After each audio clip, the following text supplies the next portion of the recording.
Hello, good evening, and welcome to the arena here on WoezorTV. We are glad to have you along. My name is Ekow Amoasi Appiah. Show proudly sponsored by my Bet.Africa. Tonight we have a lot to unpack because we just have 2 days to the start of the 2026 FIFA World Cup in North America. But tonight we'll place a major focus on African countries and what we should expect from them. However, there has been some disappointing reports from the camp of some of the teams, how they were treated when they arrived, and some of the things or some of the reports that are currently emerging from the United States, especially. Last night, we're told, and it has been reported widely, that Africa's best referee has been denied access to enter the US. Remember, he was part of the 7 African referees who were selected to go and officiate the 2026 FIFA World Cup in North America. We'll bring you everything that you need to know with regards to that. So we are placing much focus on African countries. All the 10 African countries will bring you some reports from their camp. Tonight also, we'll bring you a bit of reports from the camp of the Black Stars. We'll have the opportunity to talk to the communications director of the Ghana Football Association here on the arena. Here on the arena also tonight, we'll have some guests joining us to talk about Ghana Esports League. Something that has been ongoing. They are doing their 2nd edition of that, and they will join us to talk to us what we should expect from them going into next season. All this and more coming up here on the arena on WoezorTV. Like I said, show proudly sponsored by my Bet.Africa. And talking about my Bet.Africa, they have an interesting news for all of us because will be competing in the 2026 FIFA World Cup in North America, and they have a special information for all of us here, and it is the Ghana to Yankee promo that they are running on their platform, and they say bet, play and win. In retail, place 20 series bet slip. Drop your losing ticket into a dip and win a ball at any My Bet.Africa shop.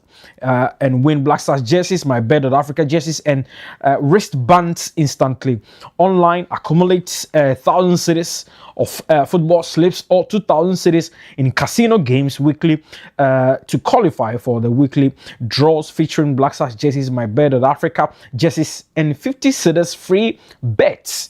My Bet.Africa, truly Ghanaian home of betting. Also, still because we are still in the World Cup era, or we'll be we'll be having the World Cup coming up in just 2 days. Remember, we are still reminding you about the Black Stars World Cup raffle, and it says that pack your bags, Ghana, because 2 people are going to the 2026 FIFA World Cup today, 2 more tomorrow, and 2 more the day after. This is the Black Stars World Cup support raffle, and for just 10 Ghana cities, you could win a full World Cup experience package, return flights, accommodation, and match tickets to all 3 of Ghana's group games in North America. And there are daily consolation prizes, cash, your mobile money, wallets, autographed Black Stars jerseys, VIP fan pack tickets, airtime, data bundles, and more. Every ticket is your shot for the Black Stars, and when they came up against Panama, England, and then Croatia.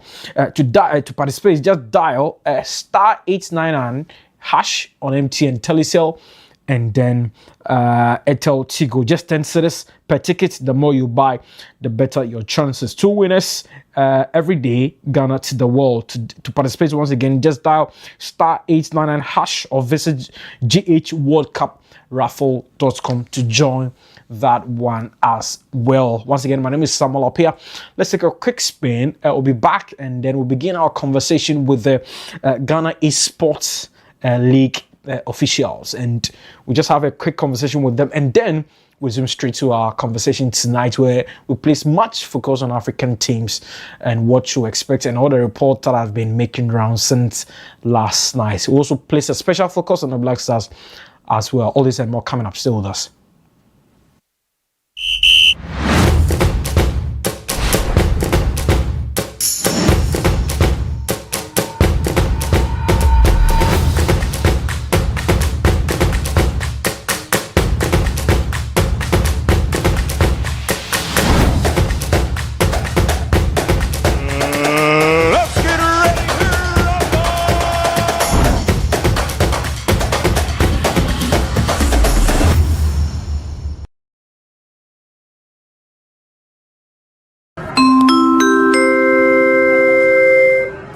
Your flight is ready to leave. Sit back and relax and enjoy the flight.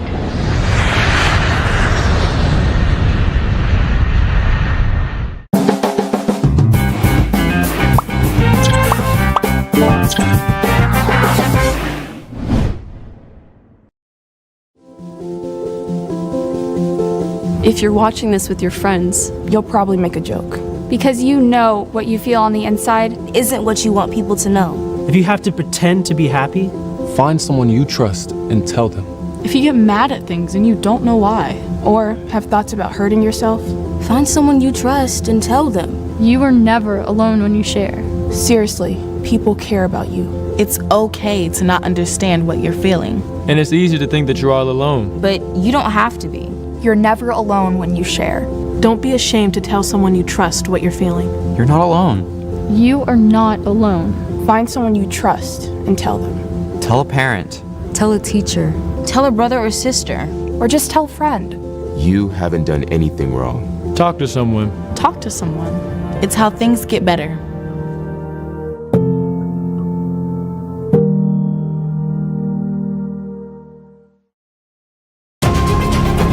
When I saw his face slipping, I knew it was a stroke. I called an ambulance immediately to save the life we've built together. The way her arm was hanging down wasn't right. I insisted to go straight to the hospital to save our mother and the family. The way he was talking when the ambulance arrived alerted us. I rang ahead so the hospital staff were ready to save precious time and the future.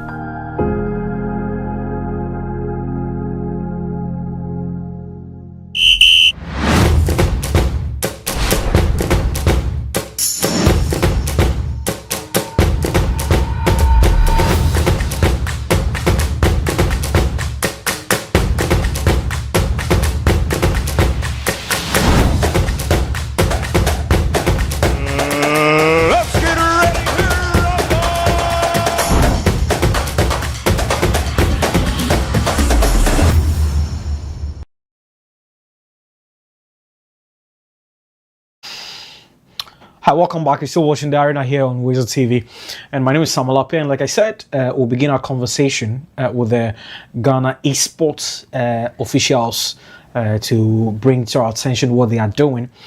Remember, like I said, in the maiden edition of the esports league, it's over and it's currently happening on WoezorTV. And if you want to watch, you can watch the esports league on WoezorTV Fridays at 6:30 p.m. and on Saturdays you can watch the repeat on 10 a.m. The officials are here to talk to us what happened in the maiden edition and what we should expect going into next season. I have the question for the president here, and then Morgan, your designation. I'm the assistant tournament director. Okay. So, respectfully, let me begin with the president and for him to talk to us about what happened through last season. But first of all, I mean, if somebody gets to hear Ghana Esports League, the first question that will come to mind: what is it about? Esports is basically electronic sports. All right. It encompasses the professional play of video games in a well-structured way, such that it gives, it empowers the youth, bring into focus digital skill sets. So the Ghana Esports League was structured such that it will give young people who have passion in playing the games an avenue to express their passion, build career pathways within the esports space as well. And then also empower brands that are can identify with electronic sports and be able to build a brand affinity with young people, and at the same time create an opportunity for commercial value as well.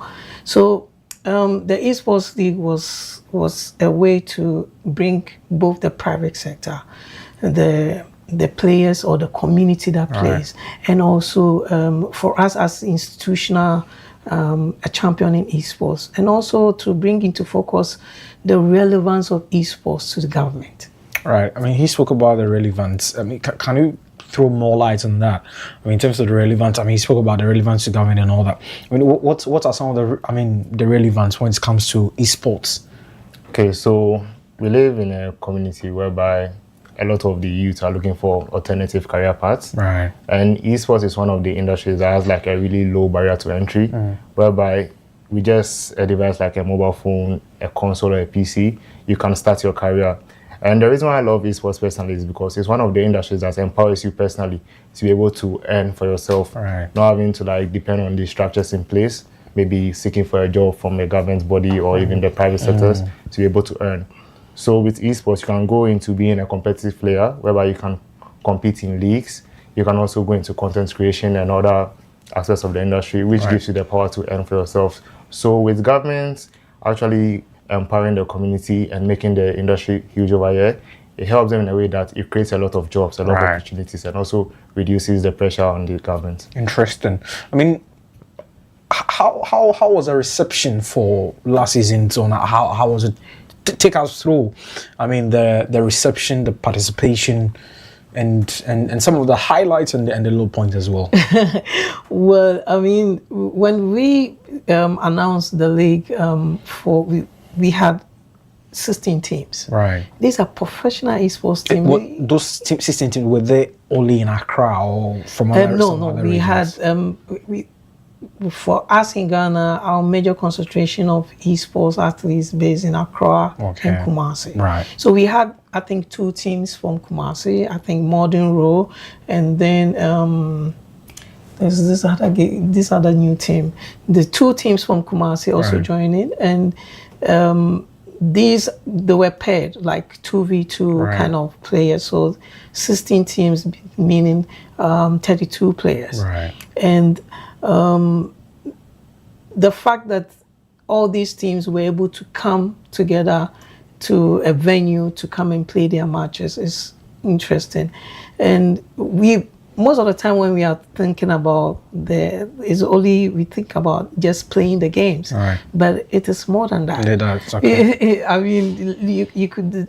For me, my high points were the fact that we're able to bring together. There are so many disciplines that comes to bear. You have people organizing, you have to organize the players, you have administrators making sure that all the engagements are done, you have graphic designers creating content, you have video editors editing content, you have live stream production units that is taking care of the production of this thing. You have copywriters, a lot of people coming together to make sure that this season makes it best. For me, I think, and the wonderful thing about our scene now is that the teams themselves, these are not just Kobo teams. These are professional esports teams. That means that they have their logos done. They are registered business entities in Ghana. You know, and they have branding. Branding in the sense that they have jerseys, just like any team, traditional teams. And some of these teams have partners like sponsors and stuff like that. So the industry is growing, but the league brings into focus all these aspects and be able to create an avenue where team owners can benefit.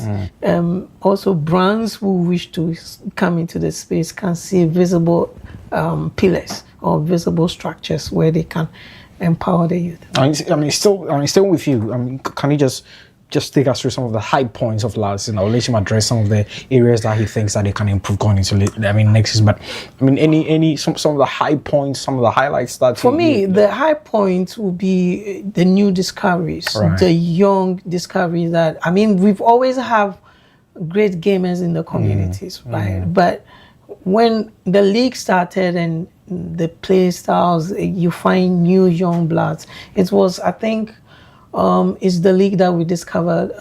Clarin, one of the 16-year-old. I mean, he has been playing in other tournaments.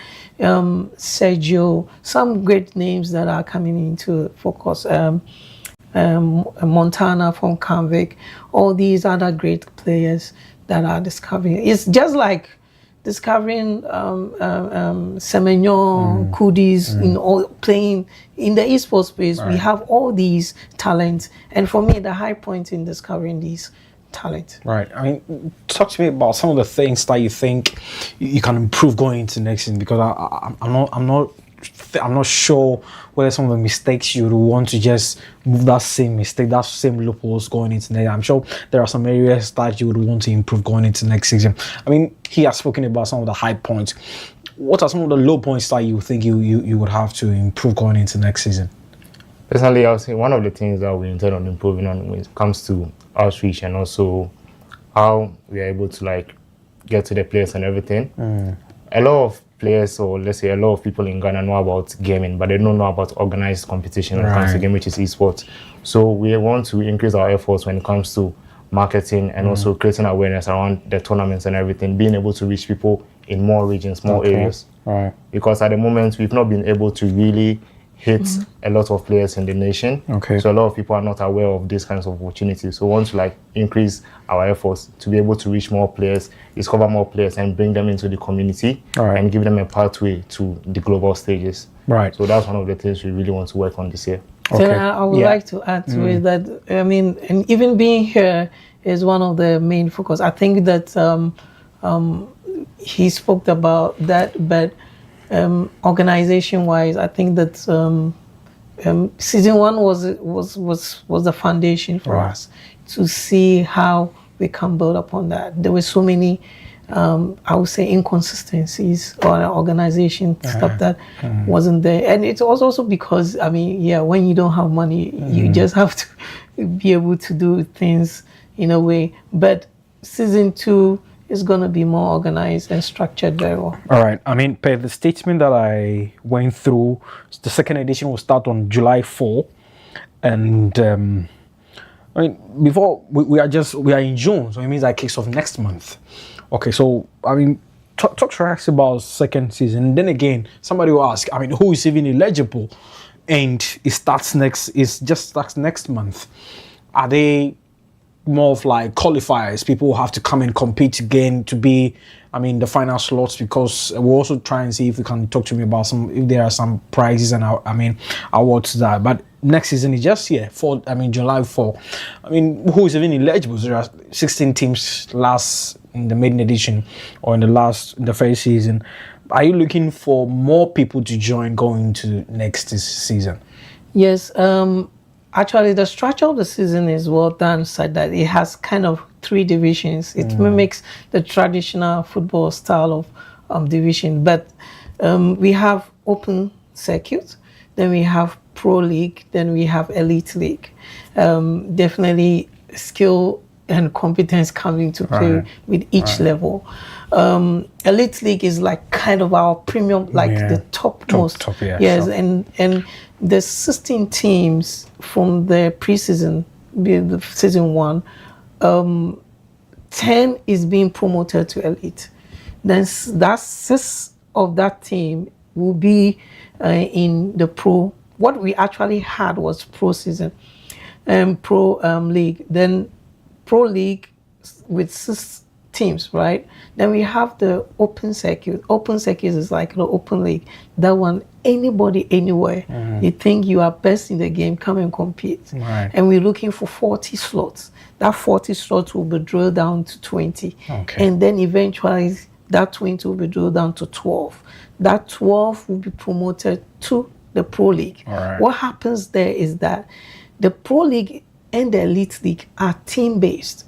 So you need to belong to a team. But in the open circuit, you don't need to belong to a team, because it's the kind of the opening floor for anybody to come and join. But just like in basketball, you get drafted. So once you are very good in open league and you get to the final 12, then you get the teams to sign you up to be in the pro league. Then in the pro league, they also compete, and if they do well, 2 is promoted to the elite league. And when the elite league starts, when it goes to the very final of the end of the season, 2 drops and comes down to the pro league. Interesting. So 2 in, 2 out. Yeah, interesting.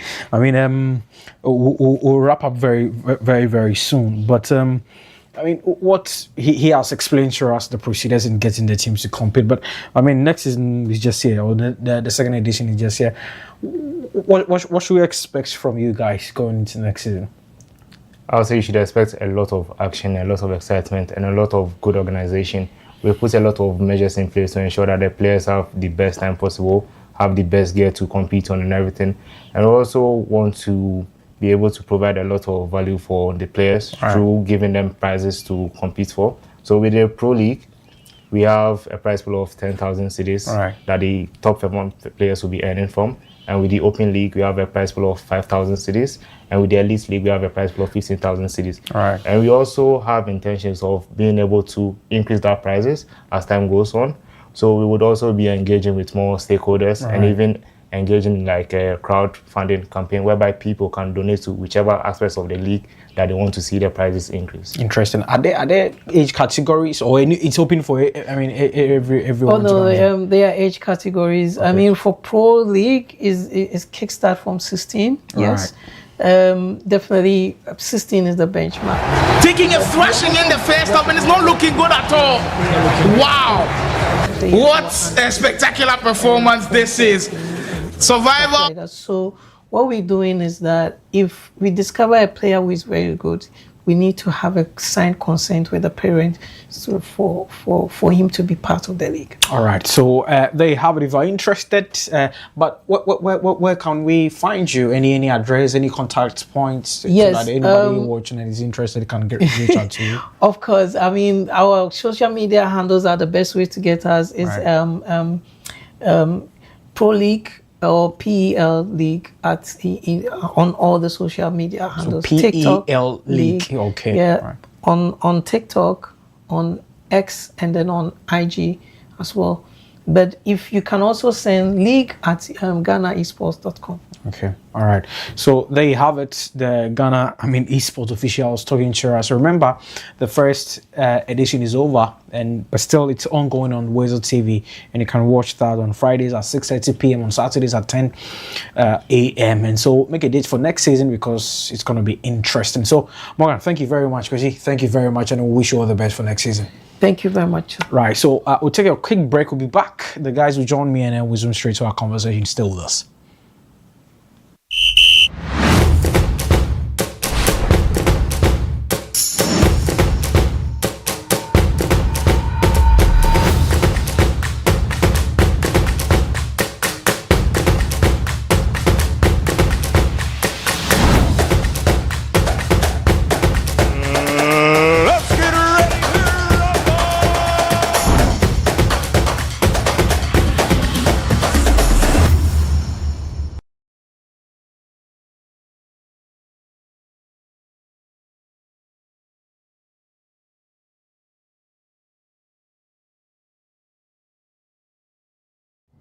Embarrassed.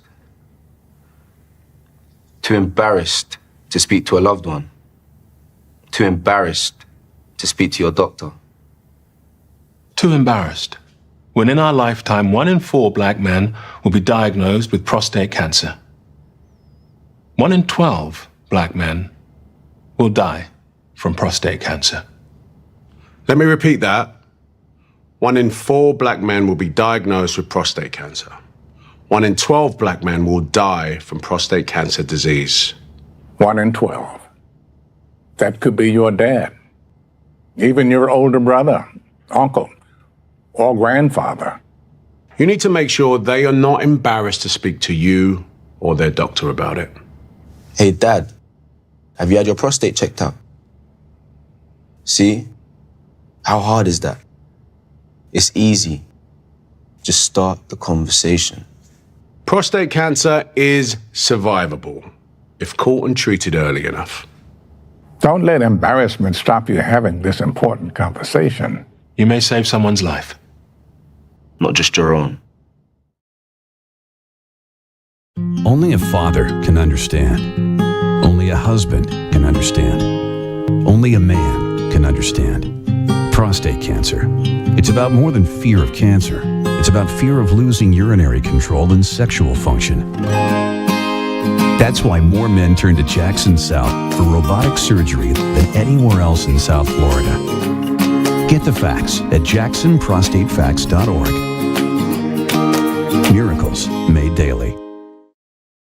Hello, and welcome to Silicon House Productions, your #1 leading supplier in PA systems, LED screens, 4K ultra-modern OB van for live broadcasting, and many more. We come your way with our state-of-the-art studios. Studio A is mainly used for podcasts, conferences, talk shows, webinars, etc. Whilst our ultra-modern Studio B comes with a 200-seater capacity, state-of-the-art cameras, digital pull-up banners or LED posters, giant LED walls with IMAX, PA system with backlines for live recording and multi-tracking, high-quality stage lights, and our VIP lounge to host your important guests. At our MCR or Master Control Room, we use a live mixing console for your final mixing, 16-input vision mixer. Through our mother company KNet, we are equipped with uninterrupted internet service for live streaming onto social media platforms and a live view for broadcasting.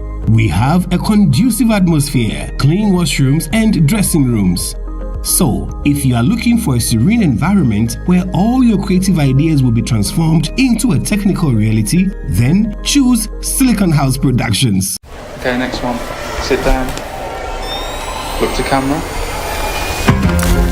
This is what it looks like to be exceptional, to stand out from the crowd, to make history.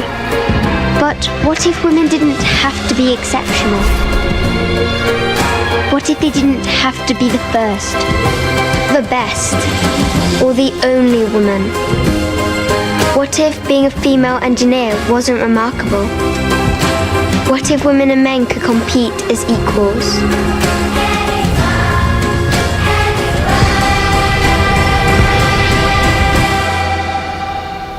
I don't want to make history. I don't want to be the only woman. I want to be one of many.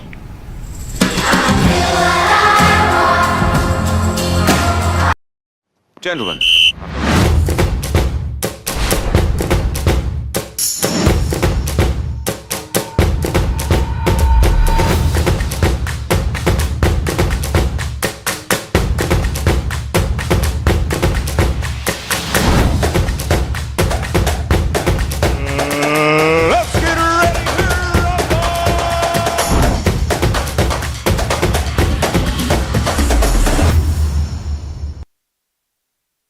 Hi, welcome back. You're still watching the Arena here on WoezorTV. My name is Ekow Amoasi Appiah. The guys are seated.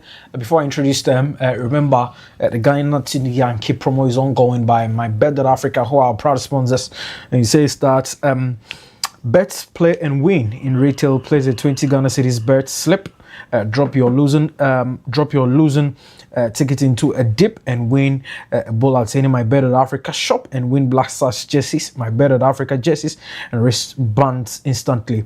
Online, accumulate 1,000 Ghana Cedis on football slips or 20,000 Cedis on casino games weekly to qualify for the weekly draws featuring Black Stars jerseys, My Bet.Africa jerseys, and 50 Ghana Cedis free bet. My Bet.Africa, truly Ghanaian, home of betting. Talking about the Yankee stuff, remember the Black Stars will be in competition this summer in the North America, and as always we do remind you, join the raffle. And this because 2 people are going to the 2026 FIFA World Cup today and 2 more tomorrow, and two more the day after that. This is the Black Star support World Cup support raffle, and for just 10 Ghana Cedis you could win a full World Cup experience package, return flight, accommodation, and match tickets to all 3 of Ghana's group games in North America. And there are daily consolation prizes too: a cash your mobile money wallet, autographed Black Stars jerseys, VIP fan pack tickets, airtime and data bundles, and more. Every ticket is your shot for the Black Stars as being there when they play against Panama, England, and then Croatia this summer. To participate, just dial *899# on MTN Telecel and then Airtel Tigo. The more you buy, your chances. Once again, to participate, just dial *899# or visit GHWorldCupRaffle.com. Like I said, the guys are in studio. We are placing much focus on African teams for the World Cup that are preparing for the World Cup. Remember, Africa, we have a record of 10 countries representing the continent in the first edition of the expanded 48 team tournament, which will be co-hosted by the USA, Canada, and Mexico. We'll also bring you an update from the camp of the Black Stars, because we'll be joined by the communication director of the Football Association to bring us updates from the camp of the national team. Tonight, we have a special guest in our midst. He's a DR Congo journalist, and then we know what is happening to Congo, the Ebola cases. Today, they played a friendly game, which they lost against Chile, and he has a lot of information to share with us. As always, let me introduce the guys from my far left, and it is the man who is still in the mood of celebrating, or in the mood of jubilating over the sacking of Arne Slot. Good evening, welcome. How are you? I'm in high spirits. High spirits. Oh, very high spirits. The season ended well for me, you know. And my prophets told me that Ghana is going to the quarterfinals. One goal per game. One to get to the quarterfinals. So, I mean, very when he said that, I mean, imagine who is going to score that goal against England. That one is not your problem. He said he didn't see who scored the goal, but then he saw that we won that game. That's all. So Croatia, England. Yeah. England is panicking already. They want party out. Yeah. Oh, one. He saw the report by the story by the writer about Athletic today. We don't care. Everybody, when you come and collect. Then you go. You collect. You go straight to quarterfinals. We've done it before. So Wandela Mo always joining us, and he's still the man who's still celebrating. That is the Arsenal man. Mike, good evening. Welcome. How are you doing? Oh, I'm fine. High spirits and absolutely wonderful. I'm always happy to see how you are ahead about ours now in the league. I'm very, very happy. Me.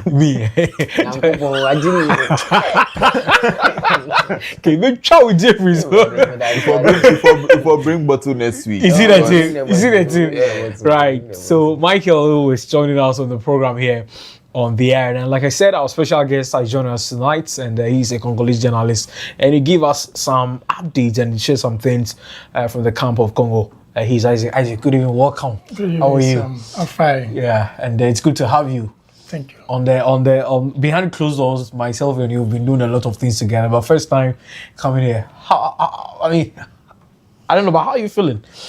Oh, I'm very happy to be here, to be part of you, and as you said, it's my first time. It's even a first time to be part of a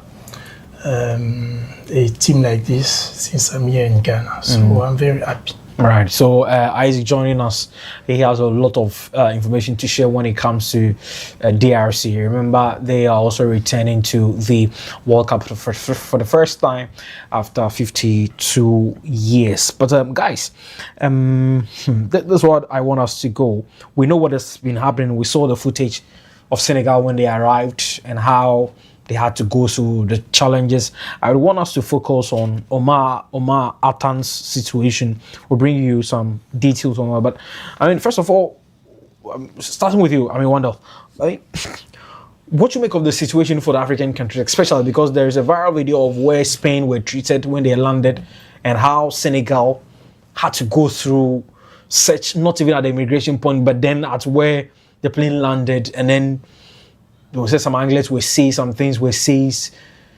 Off air, we were arguing that even in Qatar we didn't see that, in Russia we didn't see that, in Brazil we didn't see that. Why this negative narrative about the African countries? There are several factors, and the first thing to notice, Spain arrived in Mexico.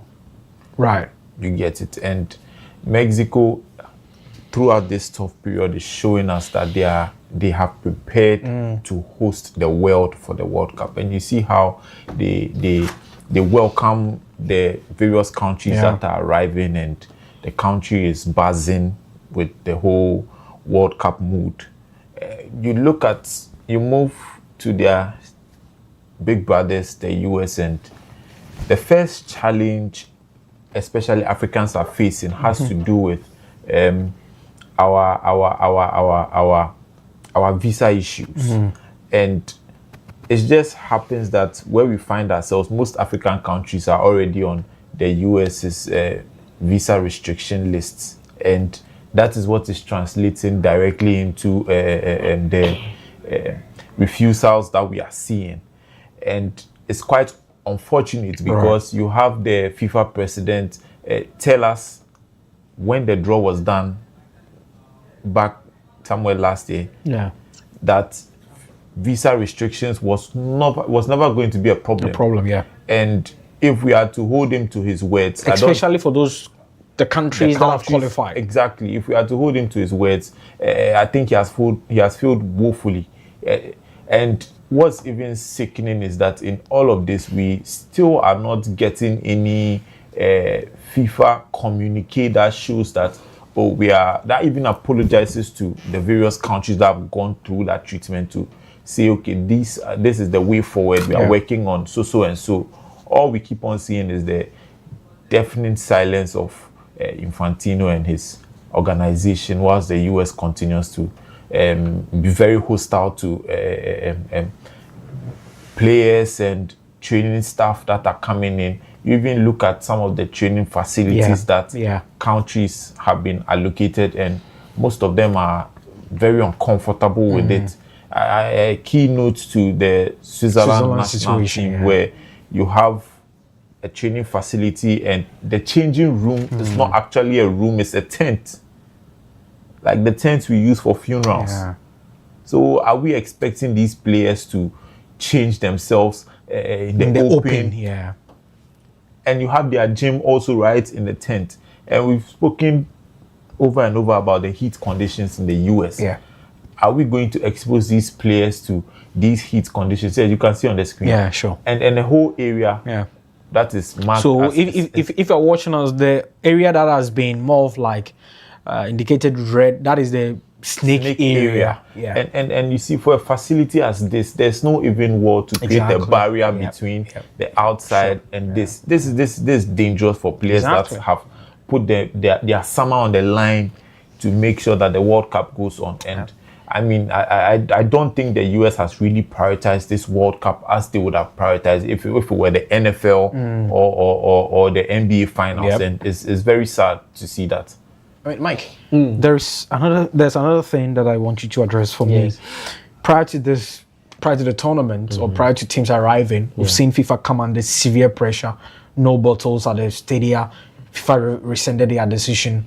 Ticket prices, some of the prices have been reduced. Some of the decisions, it has forced FIFA to come out and apologize. But since some of the decisions, or since some of the viral videos and some of the decisions, especially how Americans are treating some players, some countries, it looks like FIFA is quiet. I mean, what do you think will be going through, the minds of some of the players, officials, and even in future tournaments when America decides to put in a bid? Are we expecting people to stand up against that? No, this shouldn't be. We shouldn't allow them to win this because of, past precedents. But looking at what has gone on in the last 48 hours or so, what do you think it will be going through the minds of FIFA? Yeah, I think for FIFA, the games have to start as quickly as possible. And I think for FIFA, right now, they are probably the one organization that really wants the World Cup to kick off because the football will take their attention, overshadow everything off all this. But it's really, really sad and sickening to hear some of the stories. Yesterday, a shooting was there was a recorded shooting in and around the England camp area, and then today they had a seismic activity in and around the area, earthquake activity. According to reports, that's probably the highest level of intensity of an earthquake that has happened in that area. So for FIFA, it's going to be quite difficult. I think their silence even makes it worse for them. And you would think that they will be proactive enough in certain areas. I don't know how. From what I know, a lot of federations came to US to pick locations for camps, and I don't know what criteria were there. From what I hear with the US, there were locations that were given, and each country had to survey them, and then decide that I want to use this facility or not want to use this facility. So how prepared were some of the facilities when the survey teams got there? It's a real big worry for the American government, for FIFA, and for what it does, like you are saying, to America's intention to America will be hosting the Olympics in the next 2 years. Exactly. And so if America cannot deal with 48 teams and their fans, then the question is, how are they going to deal with a host of countries of course, and their fans and their athletes, and are they going to deal with them in the same way that they dealt with this football with the FIFA World Cup, or differently? And then of course maybe there's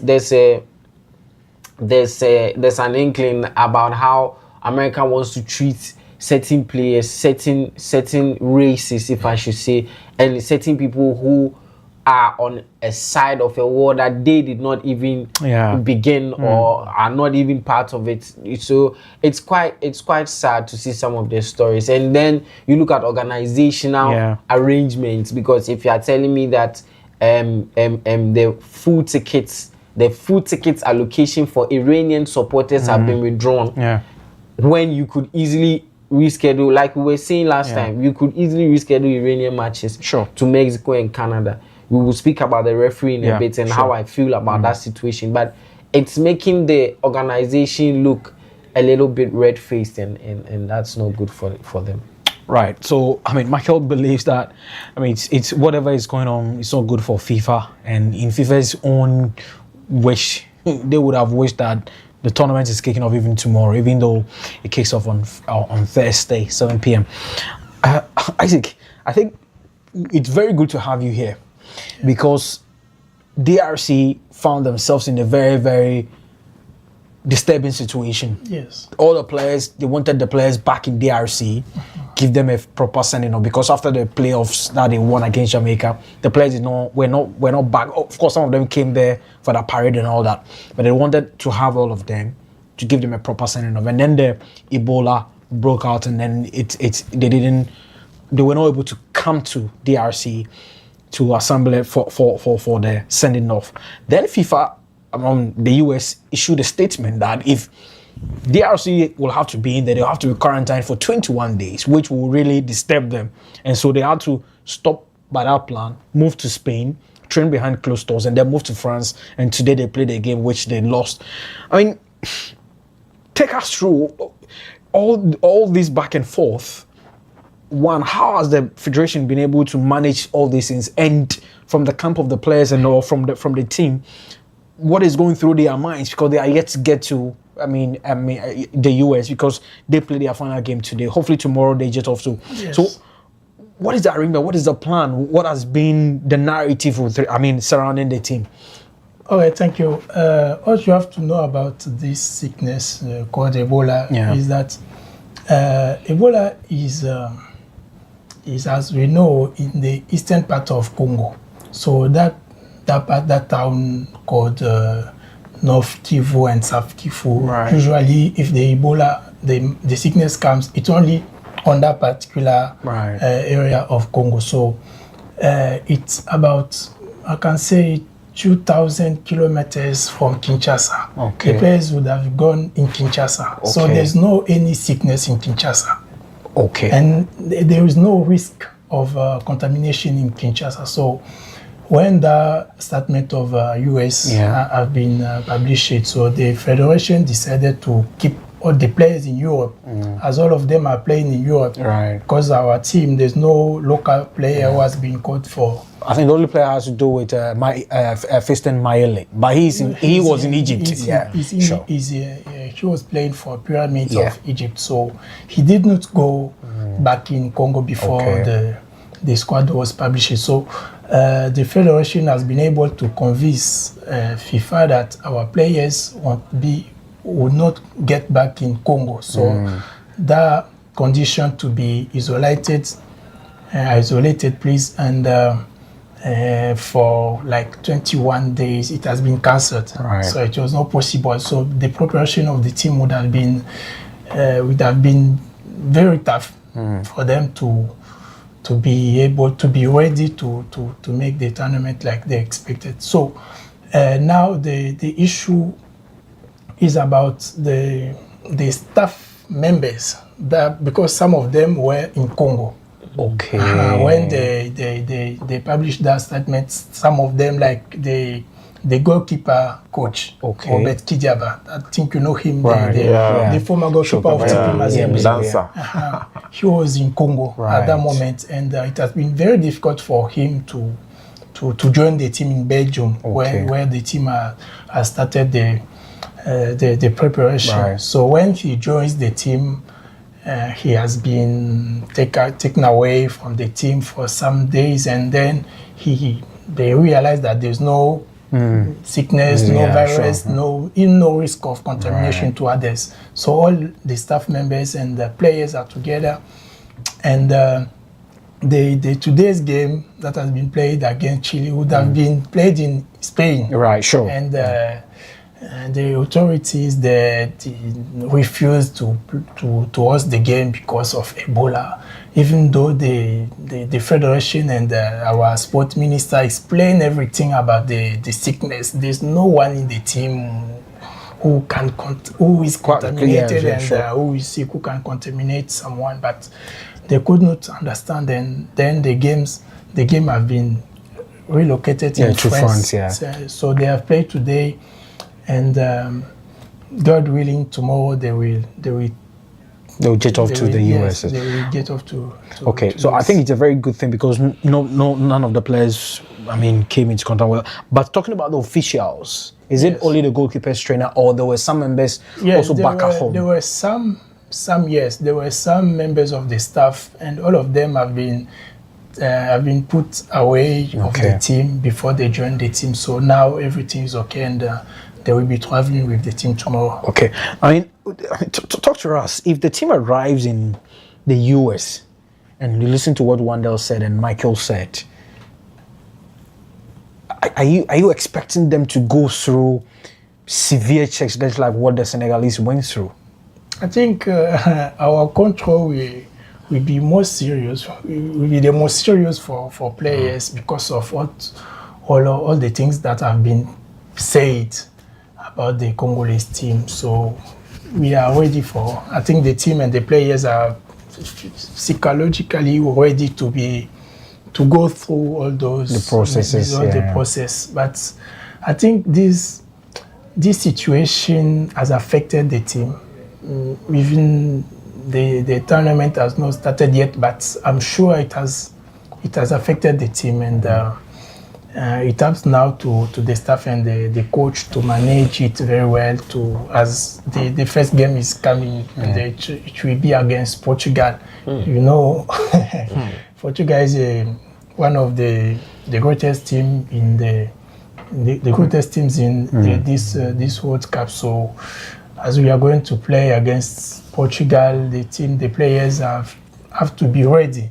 So all those conditions set by US government, I think they don't allow players and the teams to prepare in good way, I can say, in good way to be ready to do a good tournament. So if at the end of the tournament there's no any African country that has been able to reach a certain level of the competition, like semi-finals, like Morocco did the previous tournament, we will have all the reasons of the world to defend ourselves, because the condition, even the FIFA cannot, like my brother said, the FIFA president cannot do anything about that, because you remember that because he got to that place, the previous president of the FIFA, Blatter, has been sacked after FBA's FBI,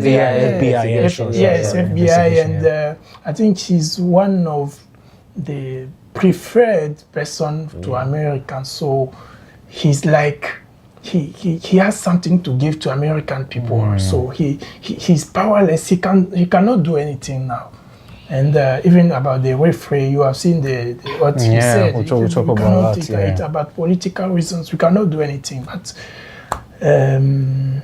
I think it doesn't help football at all. What is happening now, it doesn't help football at all. If American government was not ready to host the competition, I think they would not have asked for the organizations. So they would have let it to leave it to any country to do it. So it's no good for the football and even for the image of the US. It's no good as a country. Wonder, he touched on something that I think is a bit sensitive. That whatever is going on, regardless of how African teams perform, we will still have a room to defend ourselves because of how some countries has been treated. But then again, psychologically, you look at what they've been going through. We are yet to see what will happen to Congo. He's anticipating that it's going to be a very, very strict. I mean, but regardless of what happened, we saw Morocco going through. I'm not quite sure that any of the African teams went through a situation of like what we are witnessing now. Regardless of the situation and whatever is happening there, how should the team psychologically go about to do their stuff? Because if I'm Sadio Mane and I go through that situation, I'll be asking myself a lot of questions. First of all, my prophecy is quarterfinals.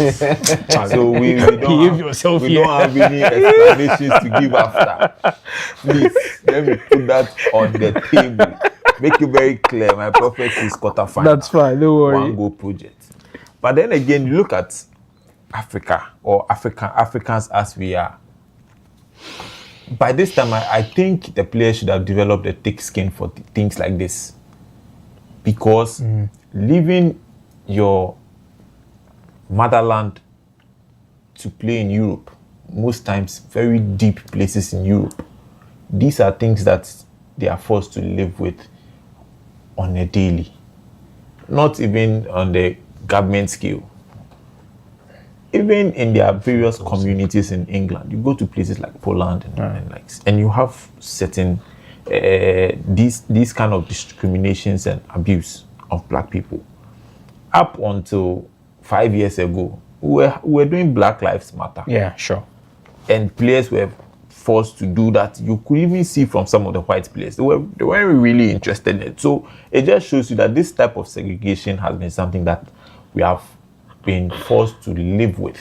And I want to assume that these players are, as at this point, are used to this. And they probably saw it coming. For example, with the Congo issue, you know for sure that even if there's no Ebola, once Ebola has been a deadly outbreak and all that, obviously in any of their visa applications, these things will come up. But you listen to him, where it is in Kinshasa, he said that's 2,000 and kilometers. That's a new perspective, right? Yeah. But then again, ask yourself: the consular sitting in the office, he's using data. He's using data. And he's not going to look at your 2,000 kilometers because this is the first time I am even getting to hear something of that sort. Of it's course, 2,000 kilometers. How much more people who look at Como? Yeah, Como came to Ghana, and have you seen them go to any of our beautiful pitches to go play? No. Look at their videos. They are playing in the mud. Exactly. And that's the story that is going out there. So then, it's like we are always sold cheap. So whenever you have to go into these things, this is the type of person you are. So then it gives me the superiority over you, and I can treat you anyhow. And that is how it has been. These players, I think, are used to these things. Sadio Mane, we are speaking about. He has had these things several times. Balotelli walked off the pitch. But then our key advantage going into this World Cup is the fact that our skin is used to heat. Yeah. And we can play in any condition whatsoever. That's what gives us an advantage. Right. We don't need those water breaks that they were doing in the Club World Cups. We don't need it. Yeah. We play in the desert.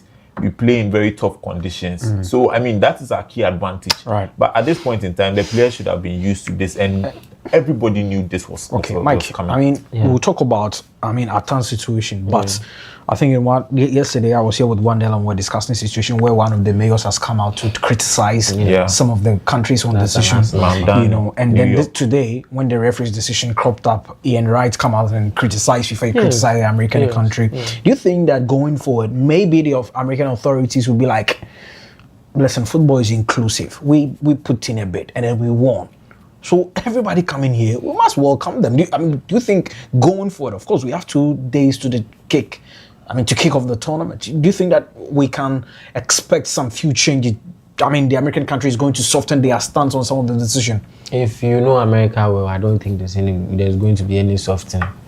The point is, if you decide to do something, do it in a way that does not paint somebody as discriminatory. Right. Do it in a way where you do not end up stressing someone else over certain issues. And again, in such a situation, FIFA is the middleman. And for a middleman, what you are supposed to do is to make sure that both sides or both ends of the table are satisfied. Exactly. If you look to be tilting towards one end of the table, it means that the other end of the table is going to suffer, probably because this is more powerful or this has more advantage over the other. And like Isaac rightly said, it's creating a certain temperature around African teams that when we go to this World Cup and we do not perform, we will probably point straight right back to the fact that we've not been treated well. To be fair, every country has had to complain about something. Recently, Harry Kane and Jude Bellingham complained about the pitch, and that stadium they used was going to be one of the stadiums that's going to be hosting games at the World Cup. Complained that the pitch was a little bit too hard. We've seen England complain about it. Japan has been one of the first countries to actually lodge a formal complaint about their situation not being satisfactory. A lot of teams that are Marcelo Bielsa went on a 2 minutes rant about how everybody is complaining. Exactly.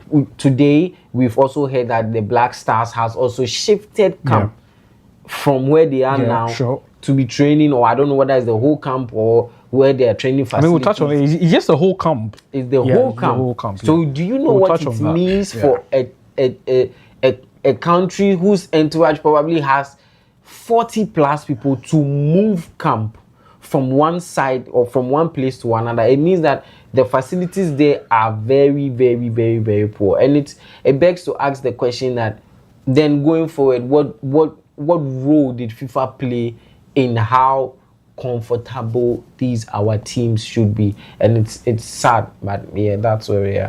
So bad. We'll be joined very shortly by the Football Association Communication Director, but we'll do that after that commercial break. But Isaac, final thoughts from you. Yeah, final thoughts from you before we do our first commercial break. I mean, looking at everything, I'm sure you are in contact with. Is there any situation where some of the Congolese fans are going to be denied entry because you had some fans are not going to go there or have already been denied and all that? From your perspective and from the people that you've established contact with, what are the fans saying? I don't know if there is only one Congolese fan who has been authorized who has been accepted to travel to US. I don't know actually, because that measure, when it has been pronounced, no one did get to US yet. So now we are facing the situation which people have paid the ticket, the game ticket. They have paid for it, and even the plane ticket, they paid for it. They bought their a plane ticket to go to US, and suddenly US refuses to receive Congolese people, and then our federation was asking for a refund. Yes, for those who have bought the game ticket, even the plane ticket. Even for that, FIFA cannot do anything. That is the response. They cannot do anything so far. So I myself, I asked for the visa. I've been denied it for for the visa because when I applied, and then the appointment for the interview has been set for, I think, 30th of July. Wow. So I wonder, yes, what am I going to do with it? Yeah, the tournament is over. Yeah, the tournament will be over. So I mean, yeah, so it's very sad. Very right. sad. I mean, very, very interesting. We'll have some few things to share with you, but it's also important for us to take a quick breather. We'll be back. We touch base with the Black Stars camp in the US and bring you some more updates. But still, we'll discuss the referees issue, like what Michael touched on. That's very key for us. Stay with us. We'll be back shortly.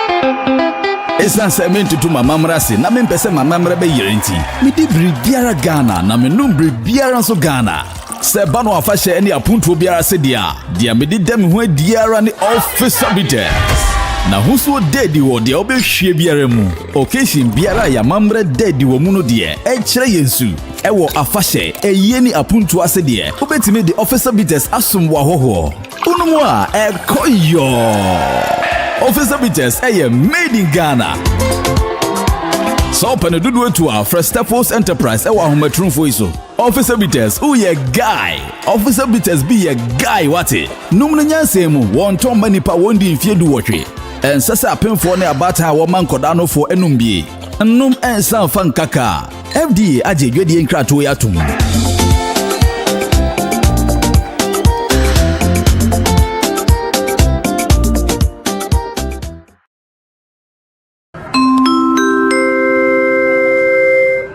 Your flight is ready to leave. Sit back and relax and enjoy the flight.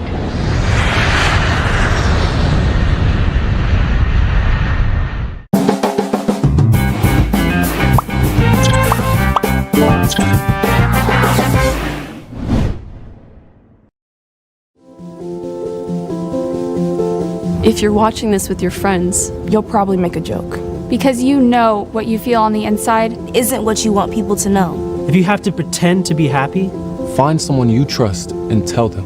If you get mad at things and you don't know why, or have thoughts about hurting yourself, find someone you trust and tell them. You are never alone when you share.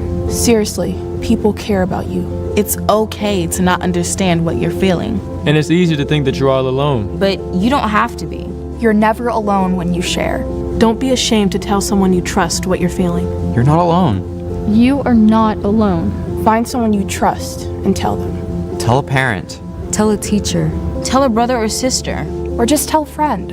You haven't done anything wrong. Talk to someone. Talk to someone. It's how things get better.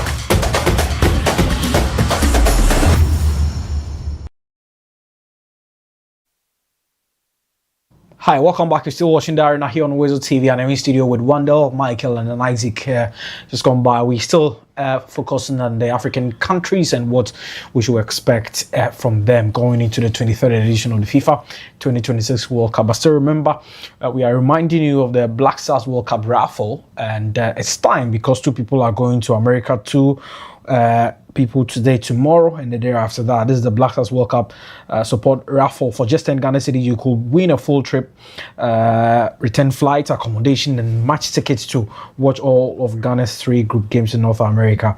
And there are daily consolation prizes, cash or mobile money wallet, autograph Black Stars jerseys, VIP fan pack tickets, airtime, data bundles, and more. Every ticket is your shot for the team when they play against England, Panama, and in Croatia. To participate, just dial *889# on MTN Telecel, and then Airtel Tigo. 10 cedis per ticket. The more you buy, the better your chances. 2 more winners the day for every day. Ghana to the world. Just dial *889# or visit ghworldcupraffle.com. We'll try and bring you some updates on the Black Stars. We'll try to establish connection, and once it goes through, we'll bring you that updates. But still with the African countries, Africa's best referee, who was part of the 7 African officials who were selected for the FIFA 2026 World Cup, has been denied access or entry to the US. Remember, Africa had 7 referees, and then if I'm to go through their name, Mustafa Gobal of Algeria, Enim Mohamed Omar of Egypt, Pierre Acho of Gabon, and then Dihan Bieda of Mauritania, Jabal Jet of Morocco, and then Abugali Tom of South Africa, and then Omar Atan Oman of Somalia. He was the 7th referee on the list. Remember, he officiated the CAF Champions League second leg between ASFAR and then Mamelodi Sundowns. And last year, he was voted as Africa's best referee. And the story is that the 6 referees took the lead, and then he was having few challenges. The Somalian government assisted him, moved to Istanbul, and then he was connecting from Istanbul straight to Miami. He got to Miami, he was held for 11 hours interrogation, and then he was asked to come back. And to read to you what FIFA said, or even to quote exactly what he said when he spoke to the New York Times, he said, "I'm very disappointed. I am just simply a referee who is trying to live a dream. The biggest dream of my life has come, is the biggest dream of my life to come to the World Cup." This is what he told the New York Times. But before or after the American country denied him access, this is what also FIFA spokesperson told AFP, and he says that FIFA can confirm that the match official Omar Atan will be unable to train and officiate at the FIFA 2026 World Cup after he was denied entry into the United States. And it continues that FIFA is not involved in the host country immigration process, including FIFA adjudications, and has been informed by authorities that Mr. Atan's status will not be changed at present. In the line of previous FIFA events, as host government ultimately determines who receives a visa and who is admitted into their country. So as it stands, Oman Atan, who is Africa's best referee, will not be at the FIFA 2026 World Cup. And this is an interview that he had with the Kenyan frontline, and this is what he says. Let's have that quote back very quickly, run through, and then the guys will have their bite on that. This is what he says: "Despite the criticism, I am in a positive mood, and I am focused on the next challenges of my refereeing career. I would like to thank FIFA and CAF for all their support, and I promise to keep my refereeing level up. And as I concentrate on the future, I want to thank football family and their messages, and I wish my colleague all the best as I join the World Cup, and I look forward to join them again in the future competitions." And that is Omar Atan, Somalian referee, the best African referee who has been denied access to officiate in football's biggest gathering. It comes back to this. Once again, I go back to what he told the New York Times. He said, it is not about him. It is America having issue with Somalia. Yeah. Why should we get here? Because if FIFA has chosen me, I'm not coming to your country to come and harm anybody. I've been chosen by FIFA to come and officiate the game and go back. Off air, Michael was even saying that, or tell Michael that African countries will not even officiate more than 4 games. Some of them will be on VAR duties and then supporting the substitution board and all that. Why are we here? Our best referee will not be at the World Cup. So the first thing here is we have to learn to tell our own stories as Africans, because this is someone who, in the heat of a Somalian country that almost everybody doesn't think anything good can come out of, has grown to become the best referee in the whole of Africa. This is a story. If not for this denial of like we don't even know. None of us knew him because we failed to tell our story. So now nobody can appreciate this guy and know that this guy is a hero coming from Africa. But if he came in the crop of very big other big referees who ref the Champions League final, he literally ref the Champions League final. But this is where we find ourselves. And you see, continuing on that same tangent, who you have the federation that is supposed to be your first defendant being silent throughout. In this case, CAF. CAF has said nothing, because CAF should be stepping in to start having relations or start doing negotiations with FIFA. To resolve this issue. But FIFA says, the spokesperson says that when it comes to the hosting of the tournament and then giving out visas, it is not their duty, it is the hosting country's duty. I'll reference that same man to the hosting documents. When you sign the document to agree to host, so in this case, when you win the bid to host the World Cup, yes, it's in it that you have to, your government issues do not affect the tournament that is going to be played, and you actually sign a memo to agree that these players, okay, the official teams or the various countries are not going to have any struggles to enter your country to come and play whatever competition or sports that they are in for. So then you can't turn back from those hosting rights and everything in the document and tell us this. The US is putting their ego first, and they are trying to use this as a weapon to punish all other countries that they've ever had issues with. And that's what it is, because this unheard of. And you see what even makes it worse is that the same US we are talking about had its big media houses criticize the likes of Russia and Qatar for even far less. You criticize Russia for not allowing other countries in because they also wanted to protect their country. Huge criticisms, banners in every stadium, every single thing they could have done. Even Russia was banned after that from competing in qualifiers. But then the same US has turned its back and is doing the same things that they kept on complaining about. This is the World Cup. This is football. When you go for these tournaments, like football, we've always said that football is a unifier, and football is the one sport that brings everybody together. Yeah. But today we are seeing live in HD that football that's supposed to bring everybody together, our governments have a higher power than football, and this is not fair at all. And I'll put the blame on CAF, because CAF has not done enough to justify having our referees even there. You see, and we have 7 referees. Yeah. How many games are going to be played? How many referees are coming from the other federations? 104 games. Even when you delve deeper, and you see that the number of games our referees are even going to be the officials in-game referees is even far less. Yeah, of course. And all of these things, you see, all of these things form part of why African football is where it is. Because if you're able to profile your referees to this stage, then now they start learning from the other high-class referees, and they bring it back. But here you are not even putting all those things in place. You have 7 referees, and you couldn't make sure that those 7 referees are there. Mike, he continued to say that I had the right papers and everything. I had the visa, and he continues to say, I think that they have a problem with my country.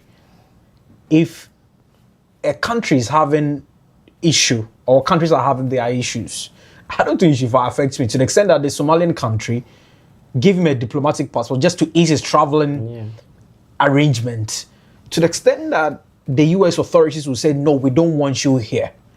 And Wendell touched on it. And it has been over 48 hours or so, and still CAF is mute. Is it that now CAF is powerless when it comes to issues like this? See, at this point, we all understand what's happening. It's just basically the lesser middleman is in the bigger middleman's pocket. No, break it down for the people watching to understand. We've said on this show about how Patrice Motsepe and Gianni Infantino are best buddies. And we've spoken about how it's going to affect our football and how the influence from FIFA in CAF football is becoming a lot these days. And in as much as FIFA is presenting a lot of goodies to CAF, we also have to maintain our status or our pride a bit. And in this situation, the statement, Atan statement thank CAF and FIFA. So, well, maybe we all don't know what they did to contribute to trying to get him to the US. But I have only one problem. And that is why I will put the blame at FIFA's doorstep. We have the blessing of a tournament taking place in 3 cities or 3 countries. Why is it that he was denied entry to USA and cannot be allowed to enter into Mexico or Canada to officiate games? Valid question. Because if they were able to do the same thing for Iran, they should do the same arrangement for him. This is scandalous. There's nothing that can suggest to me that he had issues that he cannot ref at this World Cup. Nothing, because there's an opportunity to shift someone who was refereeing or officiating in Mexico and Canada to US and place Atan there for him to do it. Like we've said, how many games are African referees going to ref? Very limited. Less than 3 at least. So just give the guy his dream. Like Wendell said, it is all because we do not document our stories well. If you know Somalia very well, the whole world even knows Somalia very well, and how such a person has come from a country whose league rarely even works to become one of the best in Africa. And we sat down for him to just focus on going to US and cannot stay in Mexico and Canada to ref. It is far beyond me. I'm even thinking about something. If FIFA were able to strike a balance between US and Canada, that Iran will come and play in Canada. In America, right after they do Olympics. Why can't do the same thing to end? And to place both Iran and Somalia on this table, we know that probably the US will choose Somalia in a whim because they want really need to see. So how come he did not get to officiate in this tournament? And for me, as a young man growing up and somebody who has dreams, if you are so close to this your dream, you've done everything possible to touch it, and something of this sort takes it away from. I don't think that man. And the mother body that you work under is mute. That's the most damaging thing. And the guy is rather thanking them. The two organizations who probably should have done better for him. The issue is in where he finds himself. Whether he likes it or not, he's still coming back to CAF. Sure. Because that's the mother body. Sure, of course. So you don't want to break those bonds.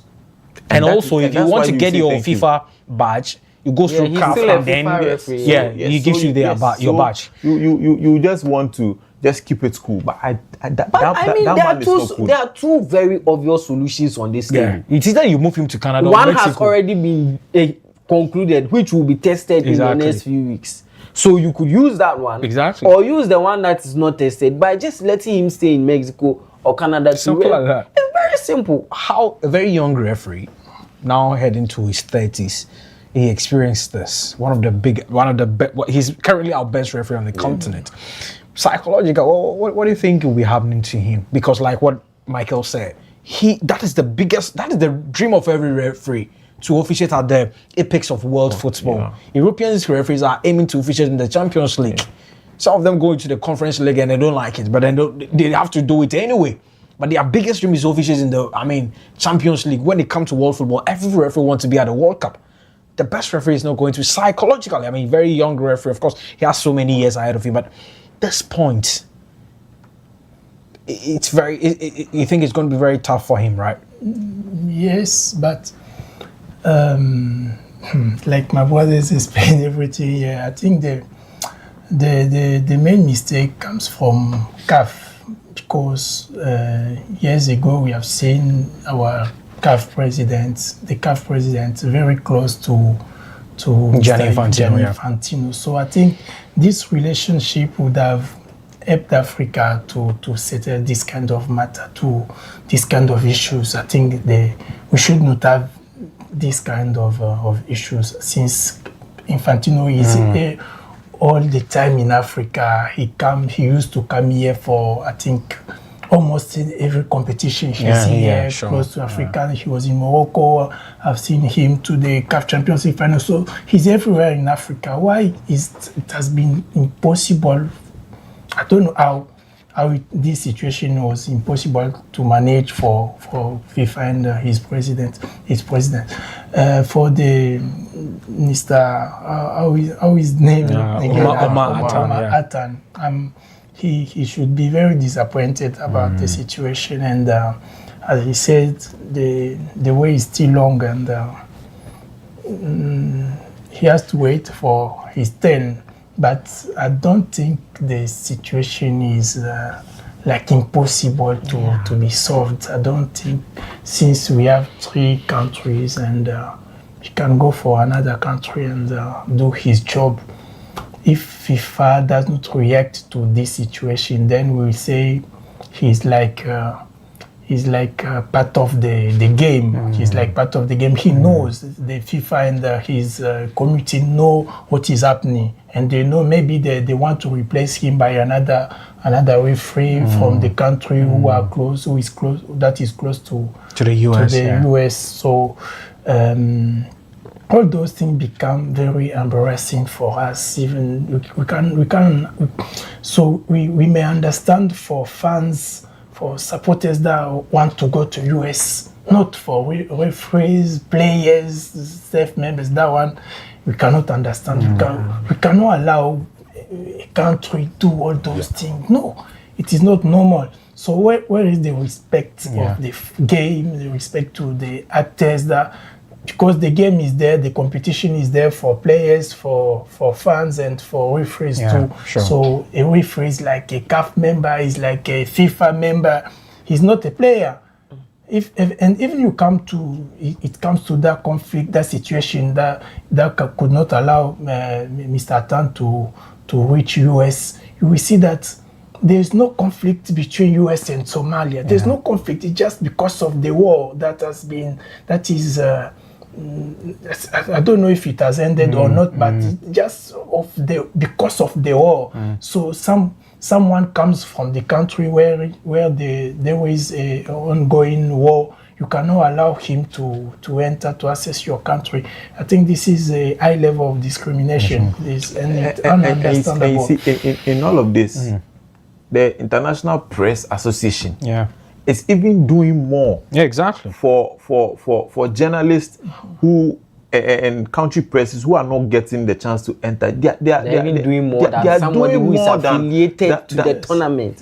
This is an official of FIFA. He's affiliated to the tournament. So if an international press association is doing more for journalists to get there, how much more somebody who is affiliated? He wears the FIFA badge on his shirt. That's what you tell that he's part of FIFA. I mean, but something that intrigues me, and finally we'll touch base on the Black Star thing, and then I'll let Isaac assess DRC's chances and whether they stand a chance to qualify. Something really intrigues me, and I'm curious to ask, if my country gives me a diplomatic passport, I'm free to travel anywhere, or? Well, as we have seen today, it's not America.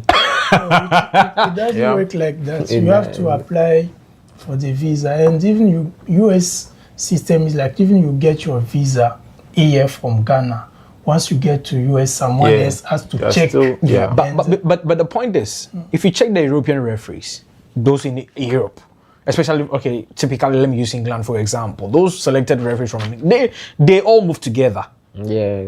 So the African referees, the 6 or the 7, the 6 took the lead wings and they left this one behind.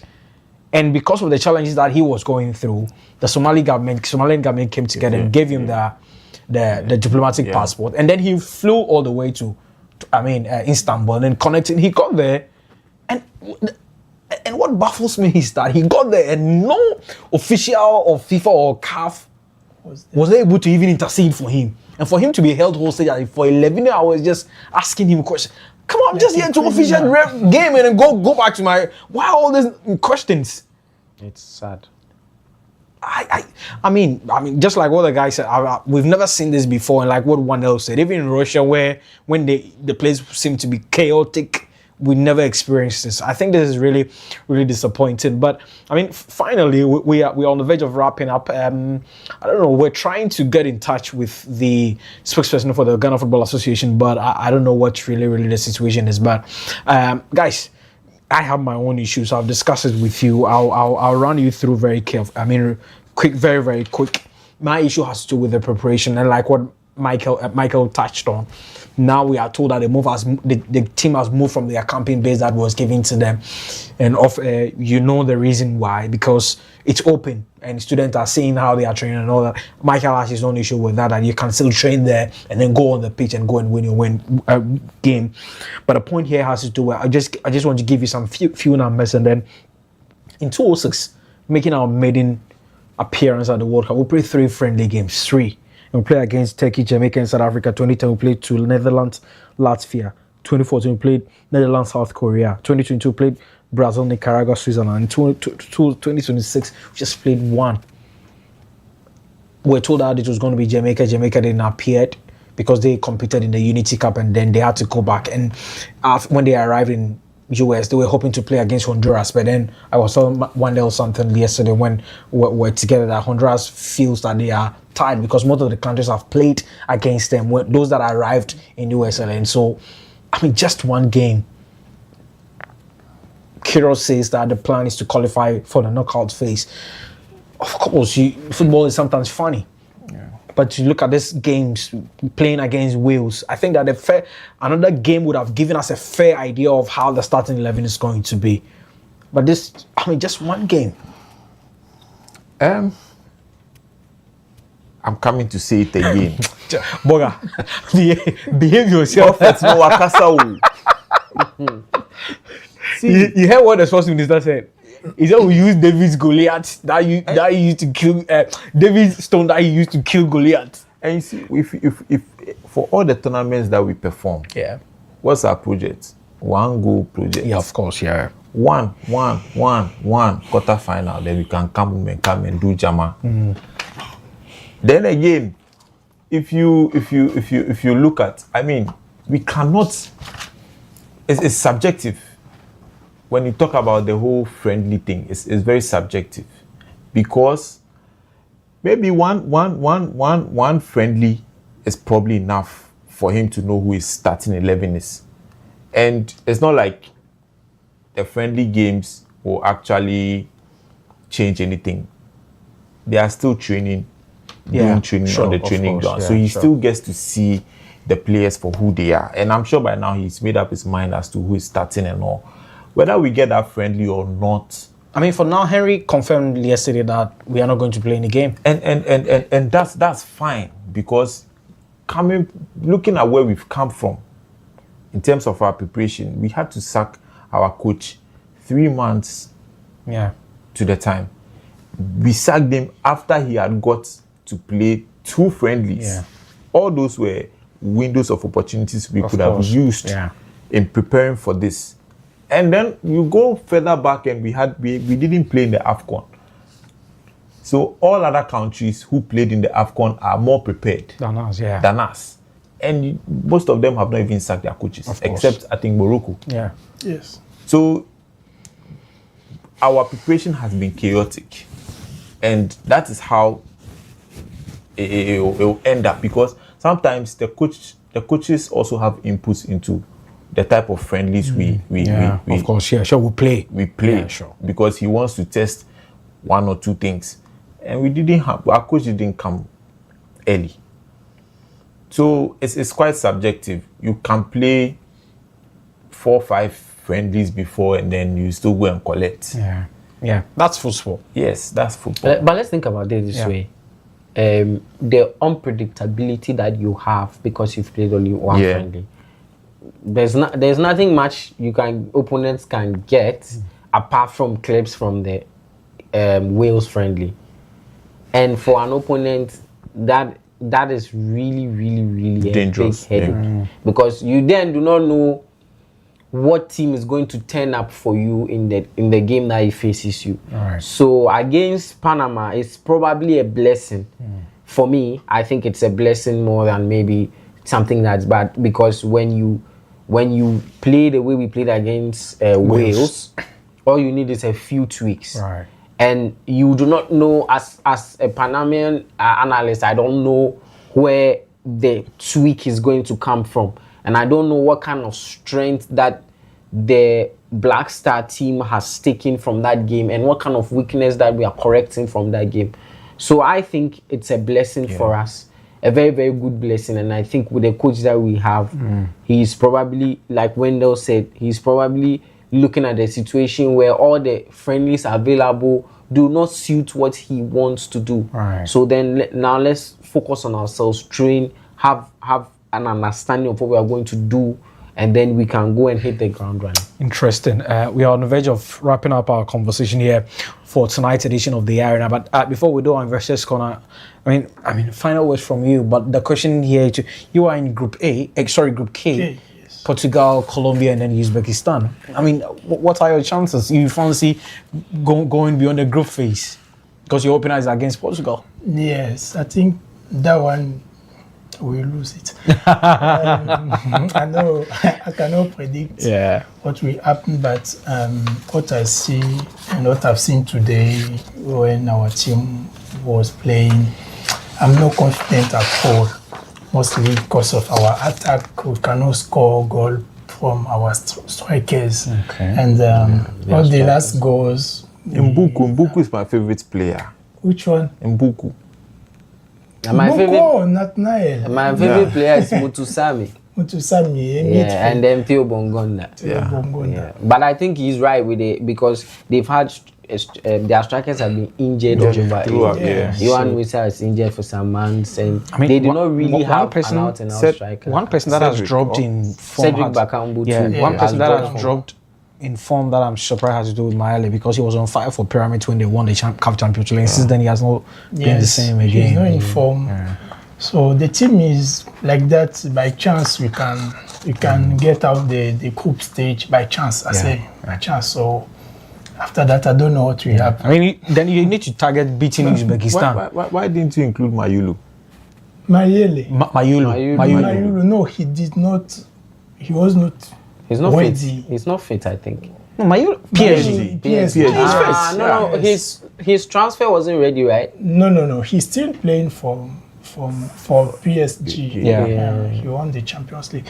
So the guy was not ready to come. I think he's expecting from the France.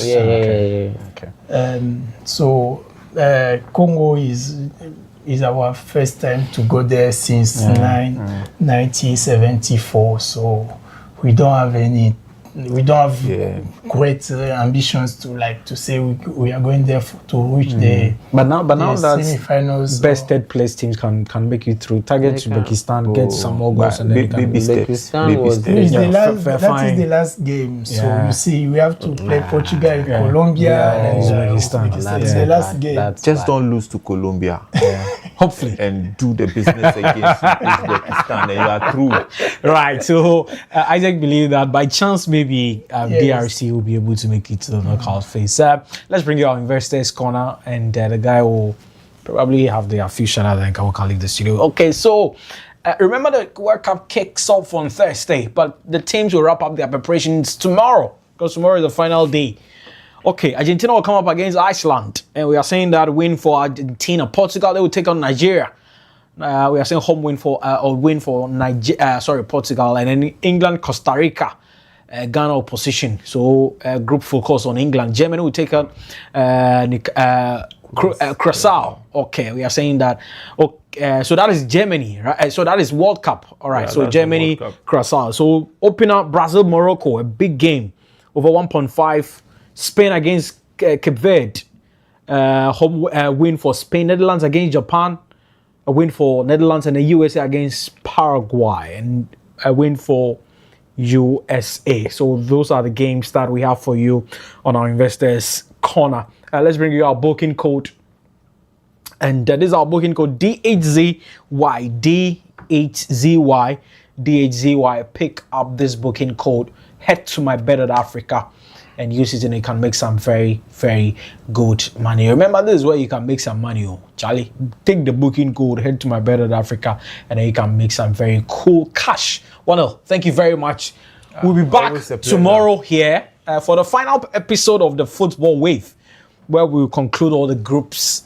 And then on Thursday, we'll be back on your screens again with the opener of the 2026 FIFA World Cup. Tomorrow, WoezorTV will bring you a big announcement. Yes, stay tuned. WoezorTV will bring you a big announcement tomorrow. And so, Wanda, thank you very much for making time. The enjoyment, man, allow him to continue to enjoy. Next season, I've told you, next season, 2-1. Emirates, 3-1. Anfield. Isaac, thank you very much for coming up. But remember, Mike, Isaac will be joining us also for the stuff there for the coverage as well. So you'll be seeing Isaac more on your screen for the DRC, some of the DRC games, and probably some of the French speaking countries. He will be here to join us to bring you the coverage. So remember, tomorrow 7 p.m. we'll be here to bring you the final episode of Football Wave, and on Thursday we'll be on your screen to bring you the kickoff or opening game of the 2026 FIFA World Cup between Mexico, the host country or one of the co-hosts, against South Africa. My name is Samuel Appiah. The show was proudly sponsored by My Bet at Africa. Thank you very much for always making it possible for us to come on your screens. A very big shout out to Jonas. Big shout out to Frank. Big shout out to Nee. Big shout out to Koko Frimpong, the man himself. Big shout out to the Motion Kev. Thank you very much. His brother. Yeah, and his brother. Yeah, Sammy. Thank you very much. So, Charlie, big ups to all of you guys. Wherever you made time to watch us, thank you very much. We're back on the screen again, but until then, take good care of yourself. Stay blessed. Have a good night.